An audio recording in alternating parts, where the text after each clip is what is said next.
Então, ó, condução em regime transitório, método da capacitância global. Daqui a pouco vocês vão ver, entender por quê. Tá? Bom, suposição. A temperatura do sólido, na hora do aquecimento ou do resfriamento, tá? É uniforme no espaço. Ou seja, o que ele quer dizer? Não tem gradiente de temperatura dentro do sólido. Tá? A temperatura vai variar simplesmente com o tempo. Tá? A lei de Fourier é impossível de aplicar porque nós estamos aí na questão do regime transitório aí. Tá? Condição é aproximada. Se a resistência térmica de condução for pequena em relação à resistência térmica de convecção. Tá?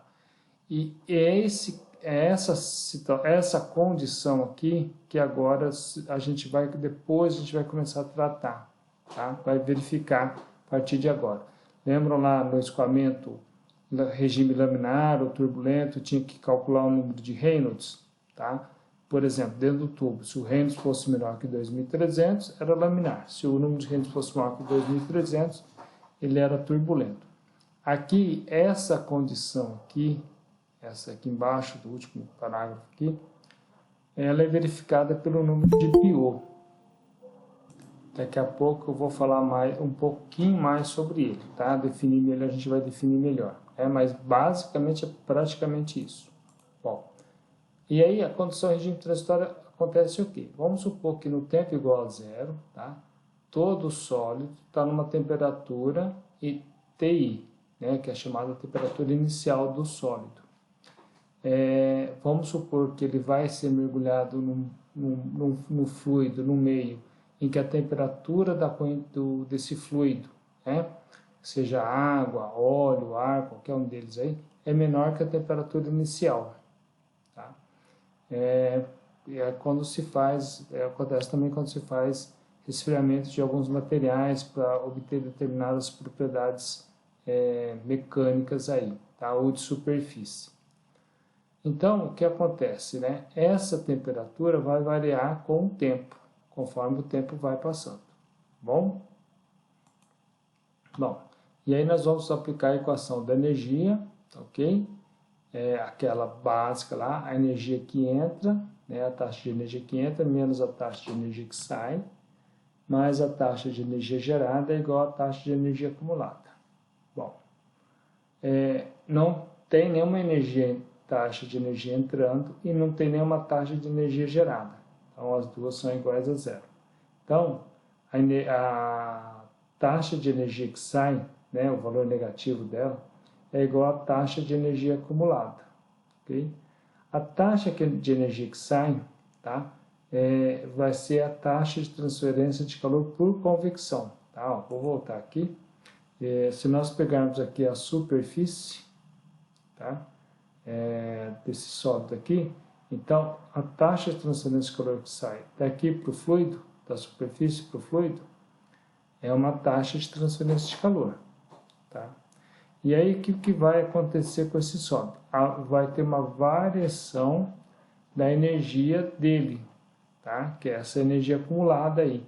Essa energia acumulada pode aumentar com o tempo ou pode diminuir. Tá? Nesse exemplo aqui, vai ter uma diminuição dessa energia interna aqui desse sólido, consequentemente a temperatura vai diminuir. Se fosse o contrário, a temperatura aqui do banho maior que a temperatura do sólido, tá? Ia ocorrer uma taxa de transferência de calor de convecção do fluido para o sólido e ia aumentar essa energia acumulada, consequentemente ia aumentar a temperatura. Bom? Então, vamos voltar aqui no nosso problema, né? Mas nesse caso estamos considerando que a temperatura do fluido é menor que a temperatura inicial do sólido. Tá? Então, nós temos essa equação aqui para resolver. Tá? É uma equação diferencial bem tranquila, bem simples. Tá?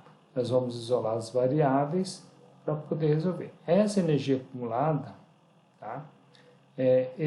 A densidade vezes o volume do sólido é a massa dele, e esse C é o calor específico. No caso, o calor específico do sólido, tá? Tanto o calor específico ao volume constante como a calor específico, a pressão constante, eles são iguais aí nesse caso, tá? E aí nós vamos ter o ΔT sobre ΔT, né? A diferencial da temperatura em relação ao tempo, tá? Então, esse termo aqui é que vai dar a condição do regime transitório. Todos os outros anteriores que nós usamos só esses dois, tá? Quando não tinha energia gerada, ou quando tinha energia gerada, usava esse terceiro aqui, tá? Mas esse último aqui a gente não usou no caso de regime permanente, mas agora estamos trabalhando com regime transitório. Tá? O que nós vamos fazer? Tá? Uma mudança de variável, né? Vamos chamar θ, t menos t infinito, tá, ok? Então, a derivada de θ em relação ao tempo é igual à derivada de t em relação ao tempo, tá? Já que isso aqui, ó, esse valor aqui é constante, tá bom? E aí vai ficar dθ dt, tá bom? E aqui, no lugar da diferença de temperatura, né, o t menos t infinito vai ficar a variável θ. Tá? E aí, nós pegamos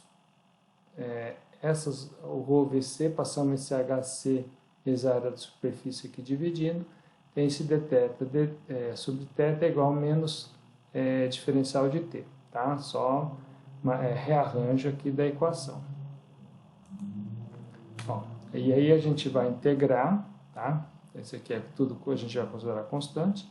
Integra dθ sobre θ de um θ inicial até um θ qualquer, menos a integral de 0 a t desse diferencial do tempo. Tá? Essa integral aqui vai dar um ln, né, de θ sobre θi, e aqui vai ficar menos t. Tá? Aí vai ficar essa variável aqui. E aí, colocando a variável θ em função das outras, né, jogando tudo lá para o outro lado, tá?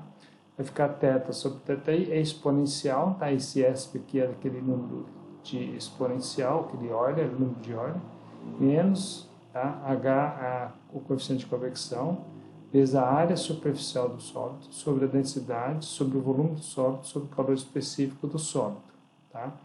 Vai ficar uma equação desse tipo aqui. E aí a gente pode voltar às origens, tá? Fazer t menos t infinito, que é o θ, e o θi é o ti menos t infinito, tá? Quando o tempo tende para o infinito, tá? Esse θ tende para zero, ou a temperatura do sólido tende a temperatura do fluido, ok? Bom, nós podemos fazer alguns comentários aqui, que nós temos essa constante de tempo térmica, tá? Esse tal T, tá? Seria isso aqui tudo, tá bom? Quer dizer, é uma constante que multiplica o tempo, e aí está relacionado com maior rapidez para o resfriamento ou aquecimento, tá?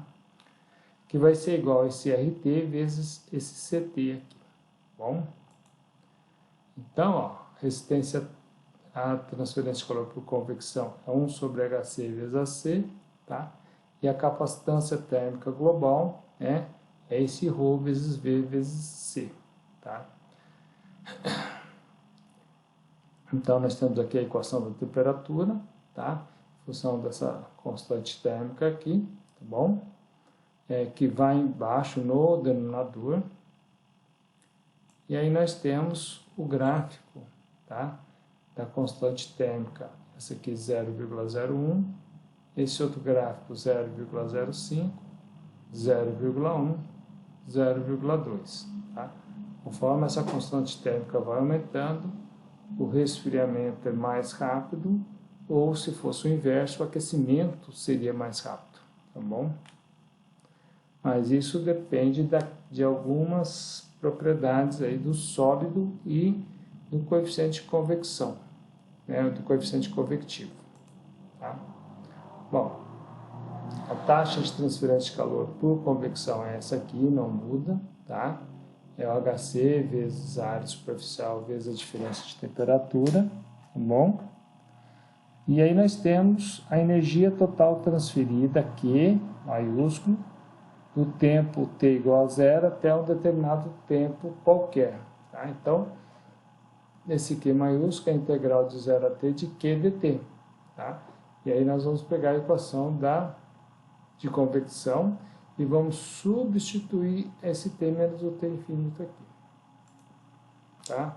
Nós vamos pegar esse t menos t infinito e substituir todo o ti menos t infinito que multiplica esse exponencial aqui do tempo. Tá? Então, nós vamos integrar uma função, na verdade, uma função exponencial, porque a variável aqui em questão é o tempo. Tá? E aí cai o valor próprio exponencial, tá? Vezes de t igual a zero até t igual a t. Tá bom? E aí nós temos aí, resolvendo os intervalos da integral, nós vamos ter essa equação aqui, né, dessa energia acumulada aí, tá bom? E aí nós temos essa relação aqui, e temos essa outra aqui, o θi é o ti menos t infinito, pode ser escrita dessa forma ou dessa outra forma aqui, tá? Então, vocês vão aplicar essas fórmulas aí para o cálculo de condução em regime transitório. Existem algumas outras maneiras, tá? E aí a gente vai ver alguns detalhes aí, tá? Bom, então, ó, percebam aqui, ó, a grandeza aqui está relacionada com a energia acumulada no sistema, nesse caso, no sólido. Tá? No processo de resfriamento do sólido, Q será positivo pela fórmula, mas a energia acumulada irá diminuir, ou seja, a variação será negativa. Então, tome cuidado só com esses detalhes aí. Tá? No processo de aquecimento do sólido, Q será negativo pela fórmula, a energia acumulada aumentará, ou seja, a variação será positiva. Então, é essa regrinha aqui que está aqui embaixo. Tá? Então, ó, esse primeiro caso é o resfriamento, tá? E o segundo caso aqui, tá?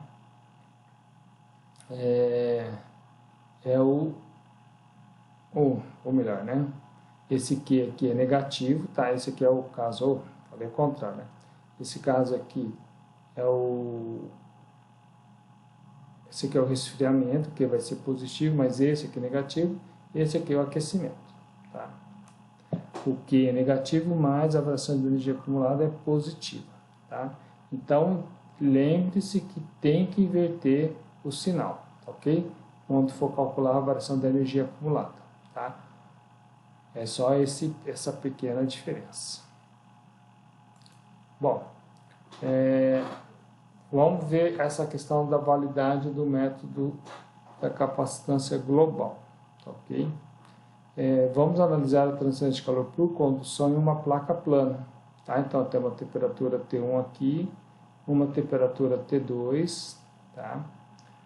Que pode ser um desses três pontos aqui, e uma temperatura da corrente livre aqui, tá? Então, aqui dentro de uma placa plana, nós vamos ter uma taxa de transferência de calor por condução. E aqui do lado de fora, uma taxa de transferência de calor por convecção, tá? Isso aí vocês já viram, tá? Isso aí é tranquilo. O que nós vamos fazer? Igualar a taxa de transferência de calor de condução com a taxa de transferência de calor por convecção.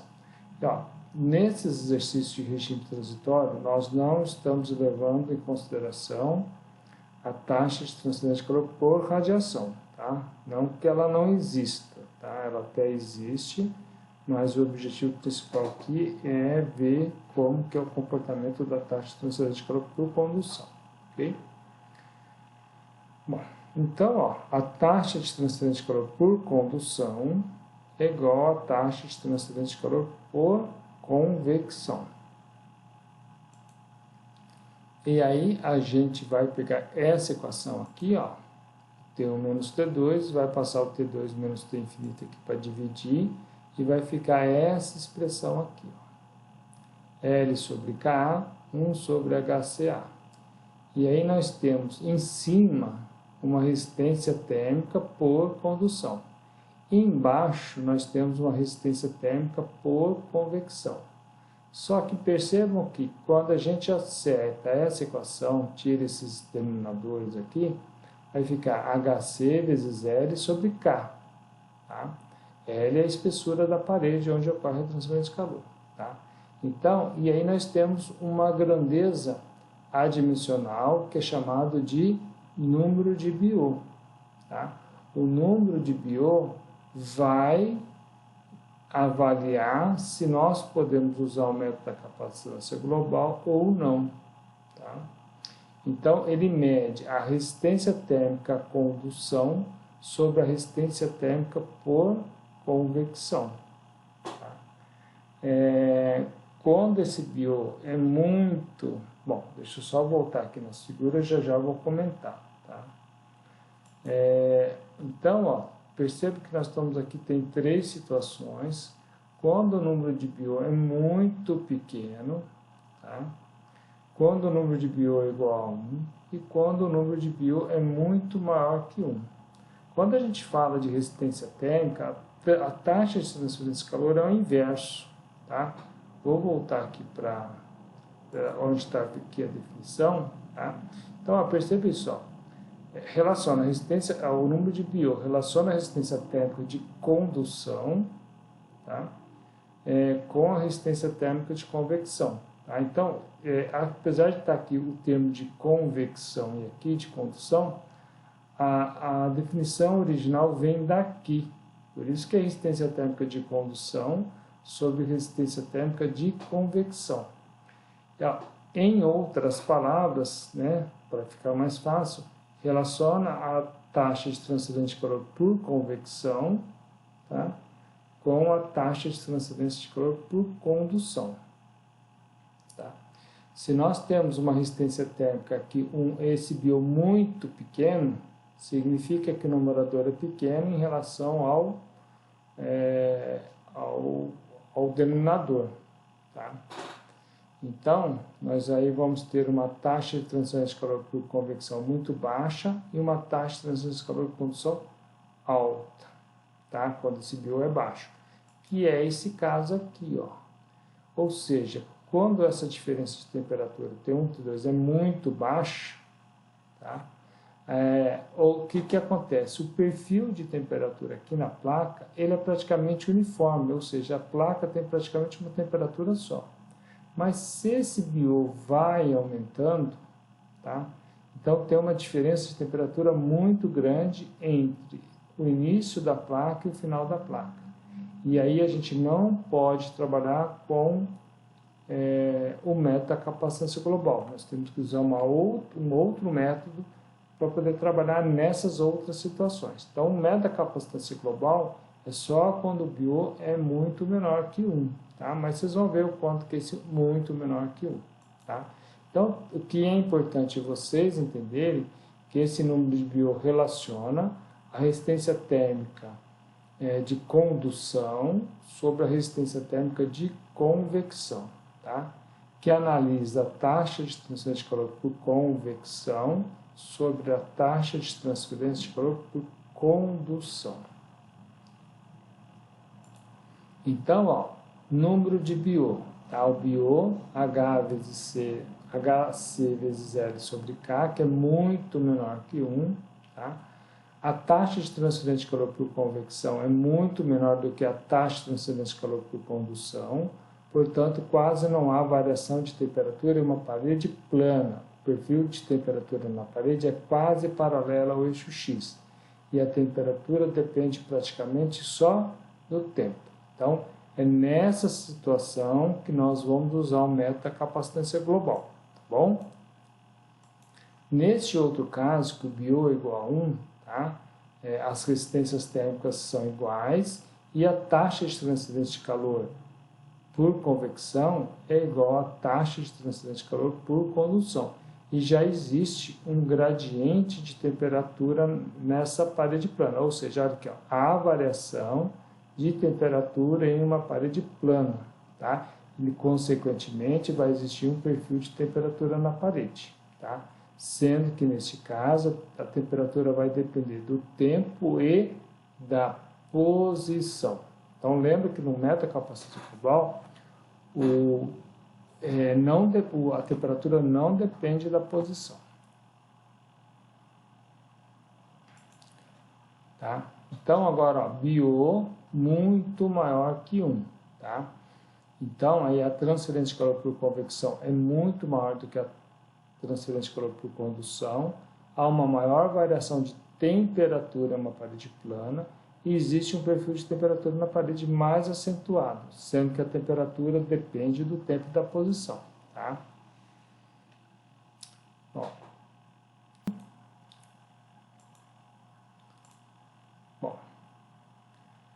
cuidado para o cálculo do número de BO.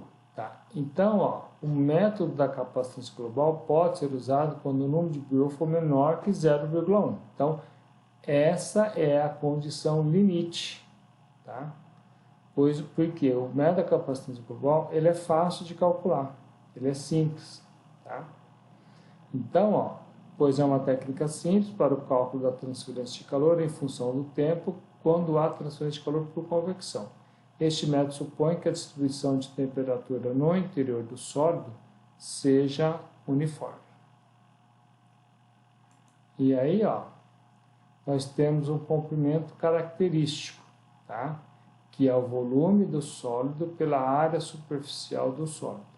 Então, no caso de esfera, comprimento característico é R sobre 3. Quando eu falo de comprimento característico, é esse LC que é usado aqui no cálculo do número de BO. Tá?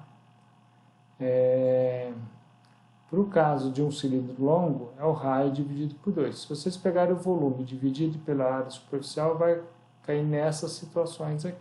Tá? E o comprimento característico de uma parede plana de espessura 2L, aquecido, resfriado em ambos os lados, tá? É LC igual a L. Ou seja, o comprimento característico de uma placa plana é metade de toda a espessura. Tá? Supondo que na placa plana haja convecção do lado direito, por exemplo, e do lado esquerdo, dos dois lados da placa plana. Tá bom? Então a gente tem que lembrar que comprimento característico é volume sobre a área de superfície. Um detalhe, tá? E se, por exemplo, fosse um cubo, tá? Pegaria o volume do cubo e dividiria pela área superficial do cubo, tá? É bem tranquilo. Então, ó, nós temos na fórmula do método da capacitância global esses valores aqui, ó. HC vezes a área superficial, vezes o tempo, dividido pela densidade, vezes, né, que divide pela capacidade, aí o coeficiente, né, o valor específico, tá? E divide pelo volume, tá bom? Então, o que nós vamos fazer? Nós vamos rearranjar essa equação. Então, ó, volume, quando a gente passa esse área superficial aqui para baixo, vai ficar o LC aqui, tá? Então, ó, o que a gente faz? Em cima, multiplica HC, multiplica por LC e vamos dividir por K. Vezes K, vai ficar um LC ao quadrado, ρC e vezes T, tá? E aí, separando as variáveis, vai ficar isso aqui. Um detalhe, K sobre ρC é alfa. Tá? Já comentei, acho que com vocês, lá no começo. O que é alfa? É a difusividade térmica. Tá? Essa difusividade térmica, ela mede a capacidade geralmente de um sólido, tá? A razão entre transferir energia, tá? É sobre armazenar. Então, essa difusividade térmica mede essa condição aqui, né? A capacidade de transferir energia e armazenar. Tá? A razão entre essas duas situações. Bom, e aí a gente fica com esse grupo e com esse outro grupo. Tá? Esse aqui, nós já falamos, é o número de BO. Tá bom? É esse aqui, ó. Não vou escrever agora, porque senão não sei se vai acontecer, deveria ter separado. E esse aqui, ó, alfa vezes t sobre LC ao quadrado, é o número de Fourier. Tá? Então, isso é novidade para vocês. Tá bom? Se não tiver aqui, depois daqui a pouco eu coloco. Tá? O número de Fourier é um número de tempo adimensional. Esse número de Fourier pode aparecer aqui no conhecimento da capacitância global e com certeza vai aparecer no próximo, tá? No próximo método. E aqui, finalmente, tá? Tá aqui, ó. O número de Fourier é um tempo adimensional, tá? Tá aqui, ele está aqui, que é a difusividade térmica vezes o tempo sobre LC ao quadrado. Então, nós temos a equação do método da capacitância global, tá? O perfil de temperatura. Nós podemos ter desta forma aqui ou desta outra forma, tá? A diferença de temperatura aí, T menos T infinito sobre T menos T infinito, é exponencial de menos Biot vezes o número de Fourier. Tá? Dos dois jeitos se chega aos resultados aí que precisa, tá bom?